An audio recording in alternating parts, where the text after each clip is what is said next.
여러분 안녕하십니까? 저는 얼마 전까지 한국지역개발학회 회장을 역임하다가 지금은 현재 대구대학교 행정학과에 근무하는 조덕호입니다.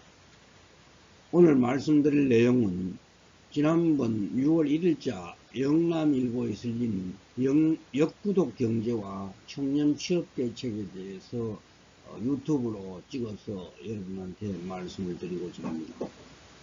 그래서 역구독 경제는 리버스 서브스크립션 이카노미라고 그러는데 이것은 조금 생소한 용어긴 합니다만 차차 설명드리기도 하고 구독, 좋아요가 대세입니다. 그러나 제가 주장하는 것은 역구독 더 좋아요입니다. 그래서 역구독 더 좋아요를 여러분들이 많이 사랑해 주시고 활용해 주시면 감사하겠습니다. 그래서 말씀드릴 내용은 서론, 시장경제, 구독경제와 공유경제, 그 다음에 역구독경제와 청년창업 결론순으로 말씀을 드리도록 하겠습니다. 서론은 우선 패러다임의 변화와 디지털 대전에 대해서 말씀을 드리도록 하겠습니다. 산업사회의 원유는 모든 경제의 기반 요소입니다. 그런데 이제 제4차 산업혁명 시대의 데이터가 바로 원유라고 이야기를 하고 있습니다.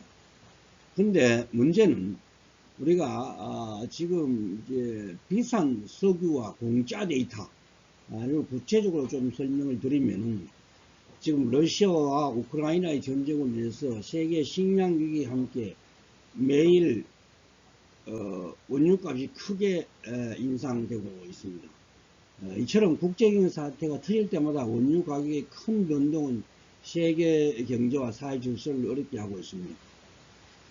그렇지만 4차 산업시대의 원유가 데이터라는 데는 대체로 동의를 하지만 이에 대한 대가를 지불하는 것은 거의 없습니다. 심지어는 반강제적으로 공공기관에서 개인의 데이터를 요구하기조차 합니다. 특히 정부와 공공기관은 아무런 대가도 없이 개인 데이터를 요구하고 사용하면 정부의 조치에 따르지 않을 경우 처벌까지 하는 그런 지경에 이르고 있습니다.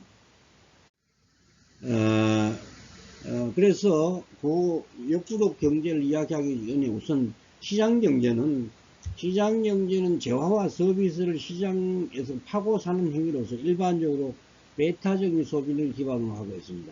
다시 이야기하면 내가 물건을 사면 다른 사람이 사기 어려운 배타적인 소비를 이야기하고 있습니다. 그래서 생산된 재화나 용역을 자유가격 체계의 수요 공급의 관계로 분배되는 제도지만 현실적으로는 소비하는 집단과 소비하지 못하는 집단으로 나타나기 때문에 따라서 경제적 효율성은 달성할 수 있을지 몰라도 형평성은 달성하기 어렵습니다. 그리고 이것은 시장경제는 특히 자원 낭비적입니다. 우리가 집에 가보면 아시겠지만 읽지 않는 책, 입지 않은 옷이 산더미처럼 쌓여져 있습니다. 그래서 사실은 공간만 차지하기 거의 쓸모없는 상태로 놓여있는 경우가 많이 있습니다. 그래서 우리가 시장 경주의 소비를 촉진하는 아주 고작의 대표적인 것이라고 할 수 있습니다. 그 다음에 공유경제와 구독경제에 대해서 말씀드리도록 하겠습니다. 공유경제는 최근 몇 년간 물건을 공동으로 사용하는 소위 차량, 우버, 그 다음에 숙소 에어비앤비, 사무실 위워크 등 공유경제가 세상을 바꿀 것 같은 엄청난 힘을 발휘했지만은 코로나19 사태가 2년 이상 지속하면서 감염 우려로 인해서 공유경제가 크게 줄어들고 있습니다. 그런데 이제 최근에 대해서는 구독경제인데 서브스크립션 이카노미는 비대면 상거래가 많아지면서 구독경제가 빠른 속도로 그 자리를 꿰차고 있습니다. 구독경제는 일정 기간만큼 물건을 사용하고 그 대가를 지불하는 개념인데요. 신문의 정기 구독이나 우유나 요구르트 등의 정기 배달, 가전제품의 렌탈 서비스 등을 생각하면 아주 이해하기가 쉬울 것입니다. 온라인 영상 서비스는 넷플릭스도 구독경제의 대표적인 예라고 할 수 있습니다. 이제 세계는 구독사회의 이행이 엄청난 속도로 진행되고 있으며 유튜브 채널의 구독 서비스가 대세 중의 대세로 되어가고 있으며 누구나 개인 방송에 나서는 시대가 되었습니다. 그러면 이제 제가 여기서 말씀드리고 있는 역부독 경제와 4차 산업시대의 원리에 대해서 말씀드리겠습니다. 제4차 산업혁명은 디지털 대전환이 이루어지면서 데이터의 중요성이 매우 중요한 시대가 되었습니다. 공공기관이나 정부, 심지어는 기업까지도 개인의 데이터를 사용하고 있음에도 아무도 이에 대한 이해를 제기하지 않고 아무런 대가도 지급하지 않고 있습니다. 우리가 주유소에 가서 석유는 공짜로 넣으려고 하면 말이 안 된다고 하면 쫓겨날 건데, 데이터는 그야말로 공짜로 착취해 가도 아무도 이의를 제기하고 있지 않습니다. 그렇다면 역으로 개인의 정보를 사용하는 정부나 공공기관, 기업이 개인에게 데이터를 부족한 대가를 지불하는 것이 타당하지 않을까, 이런 생각을 해봅니다. 즉 개인이 정부에게 자신의 데이터를 구독하도록 허용하는 대신에 이용하는 대가를 개인이 받도록 하는 것입니다. 개인의 관점에서 보면은 구독료를 내는 것이 아니라 정부에게 무단으로 사용되어 온 데이터에 대해서 정당한 이용 대가를 요구하는 것이며, 이를 제가 역구독 경제, 리버스 서브스크립션 이카노미라고 명명하고자 합니다. 역구독 경제는 앞으로 제4차 산업사회가 본격화되면서 크게 벌어질 디지털 격차를 해결하기 위해서 기본소득 제공의 어떤 논리적인 근거가 될 것이라고 생각을 합니다.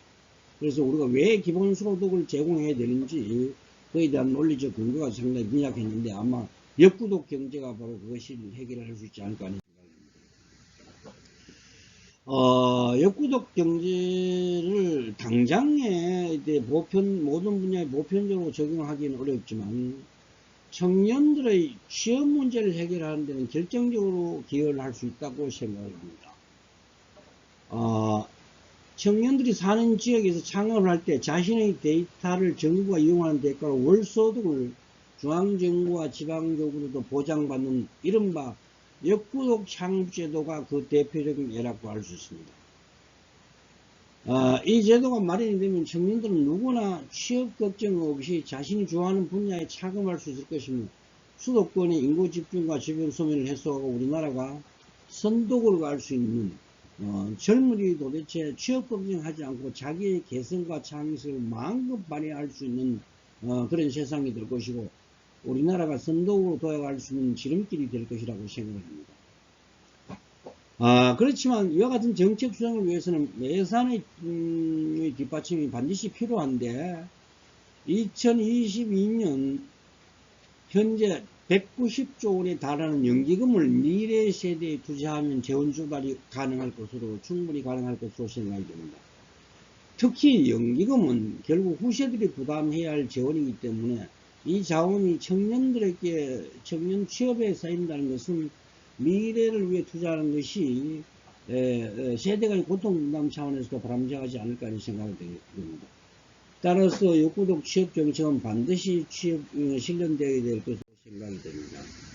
그래서 이와 같은 역구독 취업 정책이 역구독 경제가 바로 기본소득 제공의 이론적인 실마리를 제공할 뿐만 아니라 청년들의 취업의 심각성 문제를 근본적으로 해결할 수 있는 아주 획기적인 대책이라고 생각하면서, 제가 세계에서 처음으로 리버스 서브스크립션 이카노미, 역구독 경제라는 말을 소위 장명을 했습니다. 그래서 앞으로 역구독 경제가 더 활성화되기를 기대를 합니다. 감사합니다. 다음엔 더 좋은 내용으로 찾아뵙도록 하겠습니다. 고맙습니다.